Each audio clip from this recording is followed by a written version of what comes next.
Hello, welcome back. It's been a minute since I've done a video and new year, new us. So we're kicking it right off with our 2024 TBR. I'm gonna choose 24 books because 2024, why not? So that means it's a lot of books. So we're gonna go through them kind of quickly because I don't want to dwell too much on any particular one just because there's quite a few books to get through.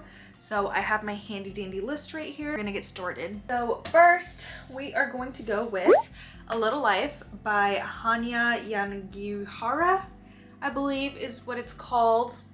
I've heard a lot about this book. Obviously, I've seen people get super emotional about it. I've seen videos of people like bawling over this book, and I know it is now adapted into a movie, I believe. So yeah, that's enough for me to want to read it. It has piqued my interest, and now I'm excited. It's about, I think it takes place in New York, and it's like these 4 or 5 friends, and it's just about their life and what happens, but I've just heard it's very emotional and it'll make you cry, so sounds like my type of book. Next I have here Powerless by Lauren Roberts.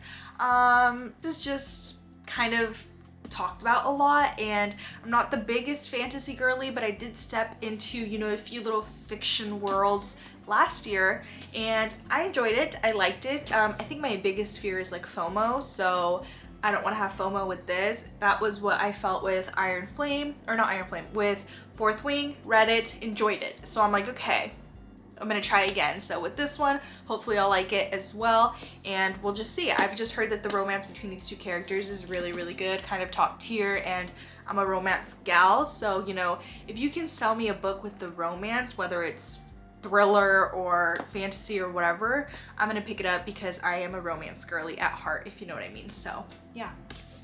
Next up is Billy Summers by Stephen King. I have never ever read a Stephen King book. Stephen King is one of the greatest authors of our time, so why not? I think it's finally time, and this one isn't super intimidating. I know it is kind of big, and I have the other one that's called 11/22/63, so that one's huge and really fat, so it's very scary and intimidating, so I don't want to do that one right off the bat. I'd rather start with Billy Summers. This one is not too like horror-ish. It is still like a thriller mystery kind of, but it's more kind of chill. And yeah, I'm excited. It's not too long. Seems like my cup of tea. This would be great in like the fall time or any time, because I don't want to say I'll read this in the fall and then I don't end up reading it.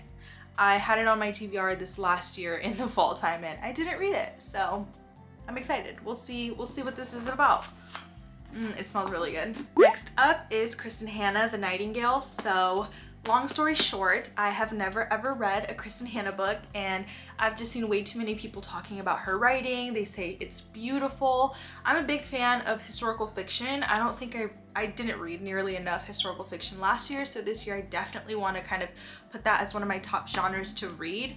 This is historical fiction. I don't even know if it's a romance, but the things that I've heard about this author are amazing. I have this book, the Something Wind, and The Great Alone. Sorry, it's like down there in my shelf. So I have her other books, but this one I kind of want to read primarily, or prioritize this one, because it is a Reese's Book Club pick and it's based on a motion picture. So or soon to be a motion picture, sorry. It's obviously based on the book. And she also has a new book coming out, which is called The Women, and that is also on my TBR. That is one of the books that I want to read. It's about like the Vietnam War, and it's centered mostly around women. So yeah, I'm just very interested. I don't know which one I'll read first. The Women, I'm not too sure when it comes out. The Women comes out February 2nd, so literally like right now. So yeah, I'm not gonna read that one first because I don't even own it yet, but I will be reading The Nightingale hopefully soon. It's kind of big. I think that's why I've been putting off her books, is because they're kind of thick, but we gotta do it. We gotta rip off the band-aid and we're gonna. Next up is Love Redesigned by Lauren Asher. She is the author of the Dreamland Billionaire series, which is like the fine print, 2 other ones. I own them, they're down there, but I just don't want to pull them out. But it's a very popular romance series with billionaires as like the main characters. Well, the male main characters are billionaires, and then their romances are with.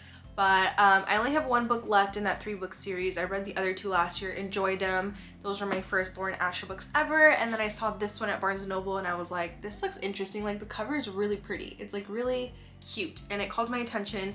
And it's about Julian and Dahlia, and it's kind of like an interior designer enemies to lovers vibes, and that just caught my attention. Also, Julian, of course, his name is Julian Lopez, and the other female main character is Dalia Munoz, which I love that. I don't read nearly enough romance books with Latino characters, and these are Latino main characters, so I'm very excited. Definitely gonna put this high up on my list because that just sounds so entertaining.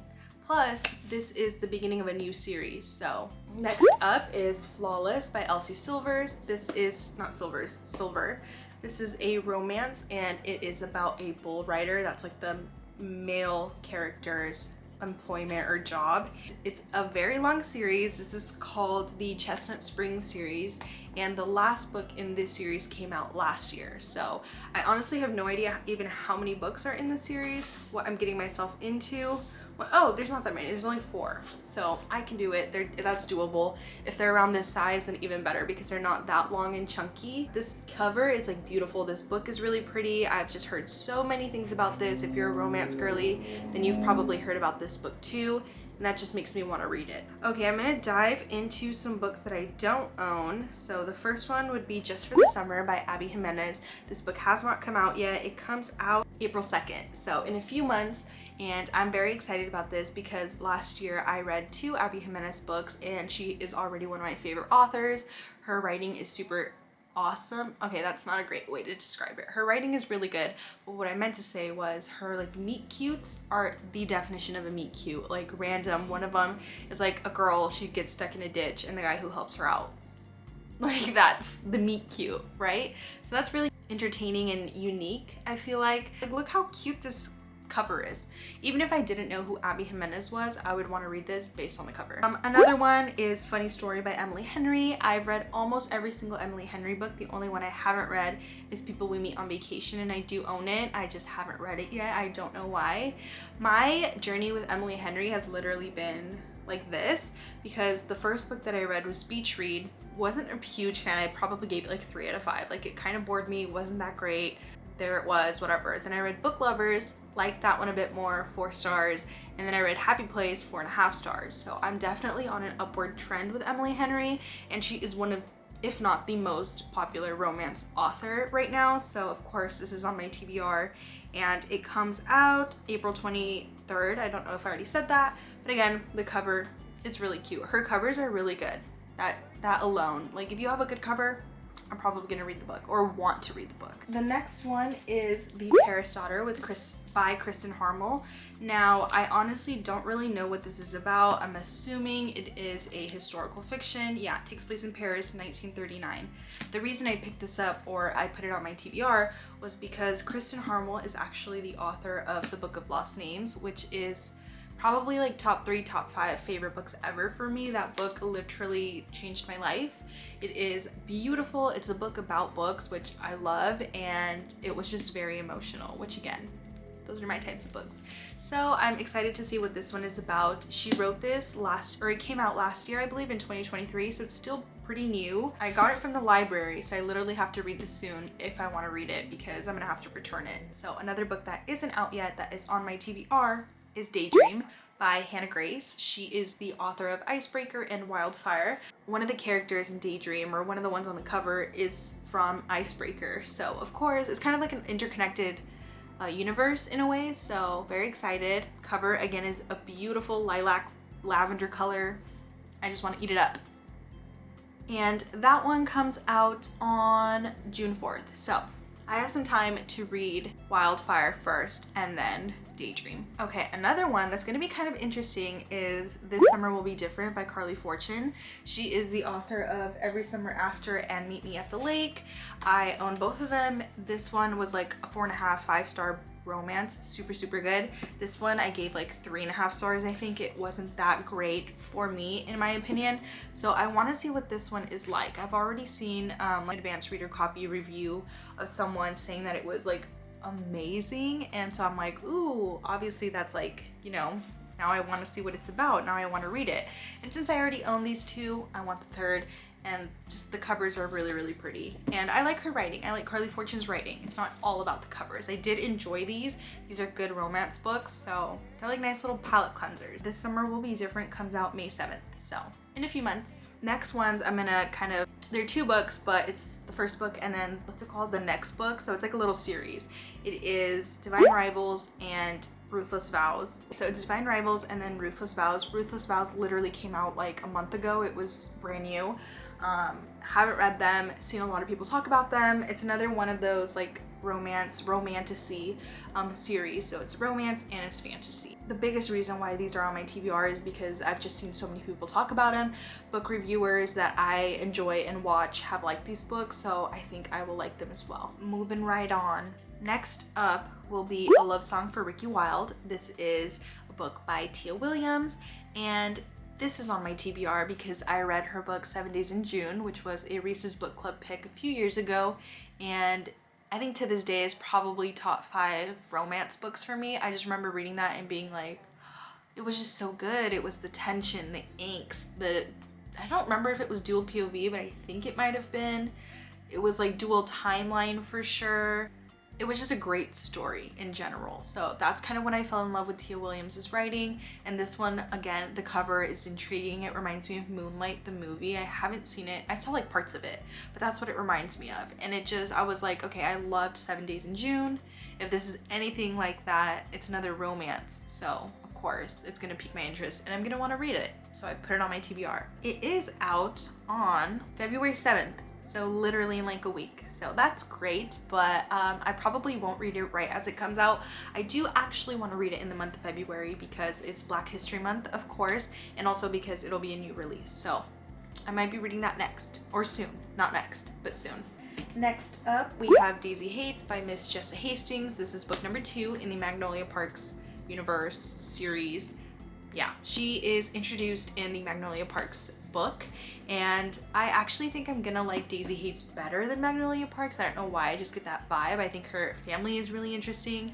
I've heard a lot of things about her brother Julian, and he is also mentioned in the first Magnolia Parks book, but it's just, I'm so excited. I read the first Magnolia Parks book in, I think, November, so a few months ago, but I definitely didn't want to read these books back to back because it's a lot of toxicity, it's a lot of drama. It was just too much. So it's been a few months and I think I'm gonna dip back into this soon, but it is on my 2024 TBR, so hopefully I get to this year. Next up is Mamy, I believe is how you say it, by Jessica George. This book blew up last year. I have no idea what it's about. The cover got me and it just looks really interesting. I think I want to go into it blindly because sometimes those are my favorite types of books, the ones that I go into blindly. So this is going to be one of them. I can't tell you much about it because I don't know much about it, but this is on the TBR. Next is going to be my January book of the month pick, which is The Fury by Alex I can't say his last name, but it's right there. If it looks familiar, it is because he is the author of The Silent Patient, which was a hugely popular book. I read it, 5 out of 5, great thriller. So I'm excited and hopefully those same vibes are in this book. It is a mystery thriller, but I don't know like the plot or even, you know, what it's about. But again, I loved the author, I loved his writing. Ooh, sorry, I just was reading and I got like, the first line literally says, "This is a tale of murder. It's about a reclusive ex-movie star." Done. TBR. Next book that I want to talk about is Mad Honey by Jodi Picoult. So I don't own this book. It says it's a riveting novel of suspense, an unforgettable love story, and a moving and powerful exploration of secrets we keep and risks we take in order to become ourselves. So 3 reasons. It's like a suspense book, which I love thrillers, second favorite genre. A love story, amazing, love that. And then it says it's emotional, heartbreaking. And again, that's just my cup of tea. So it has 3 of the things that I love in one book. And then another reason is I've actually seen many people talk about this book and it was like many people's favorite book of the year. Just very good things to say about it. So that's why it's on my TBR and why I want to read it this year. Another one is None of This Is True by Lisa Jewell. I've heard this one is very interesting. Like it's a little bit unique and different than other thriller mystery suspense books because it has like newspaper clippings or it'll have like text messages, emails, something about a podcast. Again, that is very intriguing. Plus I've also heard very good things about this book and I actually just ordered this from Barnes & Noble, so I'm definitely going to be reading this soon. Another book that I don't own and isn't out just quite yet is The Housemaid is Watching by Frida McFadden. This is the third book in the like Housemaids series. I have read the other two. The first one was like a 3.5 stars. It was okay, it was good, but I think it was a lot of people's first like intro book to like thrillers, and I read a lot of thrillers, so it wasn't anything crazy or special to me. Now the second one, I believe it was The Housemaid's Secret. See, now I'm trying to look for them because I don't want to. Okay, yeah, see, I need to just go with my gut because I was right. The Housemaid's Secret I liked a lot more. It was like 4 stars. I think it was 4 stars. I think that's what I rated it. So I really liked the second one, and now the third one is coming out, which is called The Housemaid is Watching, and it will be out June 11th. So I'm already caught up in the series. I just have to wait for it to come out and read it. Ooh, another one that I don't own but is already out is Razor Blade Tears. This one came out a few years ago now, 2021 I think, and it is a thriller. The reason it's on my TBRs, I've heard people that I like relate to, booktubers, book talkers, talk about it, recommended it. They said it was a really, really good thriller. It's about rural Virginia, ex-cons, black people, white people, like prejudices, all of this like stuff, you know? So that is really, really interesting to me. Anything with ex-con, ex-prisoner, criminal justice system, intriguing to me because I am a person who has a degree in criminal justice. Iron Flame, Rebecca Yarros. I read Fourth Wing like 2 months ago. If I don't read this, I'm just gonna have FOMO, so I'm gonna read it. And then last but not least is The Heaven and Earth Grocery Store by James McBride. TBH, the reason I chose this was because Barnes & Noble's 2023 Book of the Year. Barnes & Noble's 2022 Book of the Year was Lessons in Chemistry, and that's why I read that one. So I think from now on, I'm just gonna be reading their Book of the Year and sharing my opinion. But Lessons in Chemistry, didn't love. So hopefully this one is a little different. Hopefully I like this one. Really have no idea what it's about. Set in 1972, so it's a bit of a, is that considered historical fiction? I'm not too sure, but I'm going into it blindly. But again, this is also a library book, so I have to read it ASAP. But that's it. I now have a mess on my floor. If you don't believe me, there's the proof. Yeah, we're just gonna dive right into these books. Hopefully I like them. That's it for this video. Thank you for watching. Thank you for sticking through this video and seeing all 24 books that I want to read. Hopefully I read at least half of them, if not all of them. That would be amazing. But again, thank you for watching, and I'll catch you in the next video.